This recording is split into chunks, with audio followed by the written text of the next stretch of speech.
black hole where marked trains come in but they don't come out.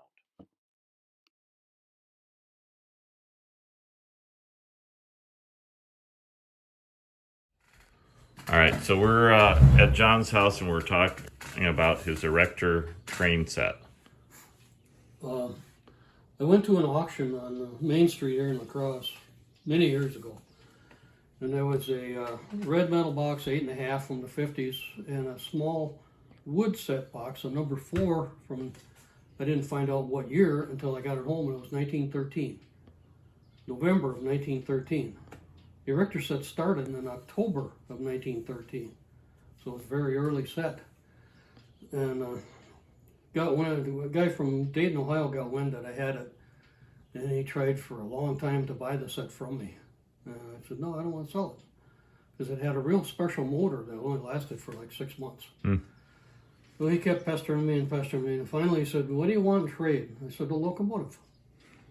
So, I don't know, a year went by, something like that, and I didn't even give it any thought. So one day the phone rang, and he said, John? I said, yep. I said, I have an Erector locomotive for you. Would you like to trade? Huh, twist my arm. So I ended up trading that set that I had, that little number 4, to Bill. Bill Bean was his name. Anyway, I sent my set to him. He sent a set to a guy in New York. Guy in New York sent a set to a guy in New Jersey, and the guy in New Jersey sent me that. It was like one of those NBA trade deals. It took about a month to work out all the details, but that's what I ended up with. The tender is a reproduction. It's not an original. And so it's a modern reproduction, or why is what's different about it? There was a fellow that was making these things as reproductions a few years ago, and I don't know what his name is or where he was from. But he ended up selling all the dies that he had to a fellow named George Thibault. And George got all the dies, and apparently he had a bunch of tenders too. And he was selling them at York as reproduction tenders. Okay. Now, that's what this one is. I didn't get it from George. I got it from the guy that was actually making them. And I can't remember his name. Okay. It's been many, many years ago. So what he did, everything looks exactly the same. Yeah. But he used hex nuts instead of square. Oh, so that's one of the tells, huh? Right, and I changed them. And then the other thing is, the wheels are shiny. And if you look at, it's the same wheel as on the trailing and the pilot trucks. Yep. And those are dull. Okay. These on the repro tender are shiny. So that, I suppose you could make them dull, but I never bothered. Yeah. I'm not trying to say that this is an original tender. It's a repro tender. But it was I think I paid $175 for it. And the last time I heard, when George Thibault was selling them, they were like $275 or $300, something like that. And he did have a couple at York one year for sale. Well, I didn't need a second one. Yeah. So I just left it alone. So in the original, when Erector came out with it, did it have both pieces? No. Okay. The very first Erector Hudson was called an A set, like the letter A. Yep. And it was just the engine, nothing else, just the engine. And then they came out with an 8, which was the engine and a steam shovel. And they came out with an 8.5, which was the engine, the tender, and the steam shovel. And then that stayed the same, except the numbers increased over the years. So by 37, I think it was a blue metal box, and it was called a 10.5. I think 36 was a blue metal box too, and I don't know about 35. I don't remember. This one is from 1934, and it came in a wood box. Okay. At least the box I have is from 1934. Okay. The engine was pretty much the same all the way through. Okay. There were some differences in the drivers and a couple other details. All right. 37 was the last year that they were produced. And this, you'd say, is just, if nobody's seen one, it's probably 2 feet long? I think with the tender, I think it's a little over 4. Okay. Like 4.5 or something like that. lots of details. Yep. Lots and lots of details like a Hudson. And if you look really closely, you're going to see a lot of Erector pieces. There are some Erector pieces, but a lot of them are special made for the locomotive. These are Erector pieces.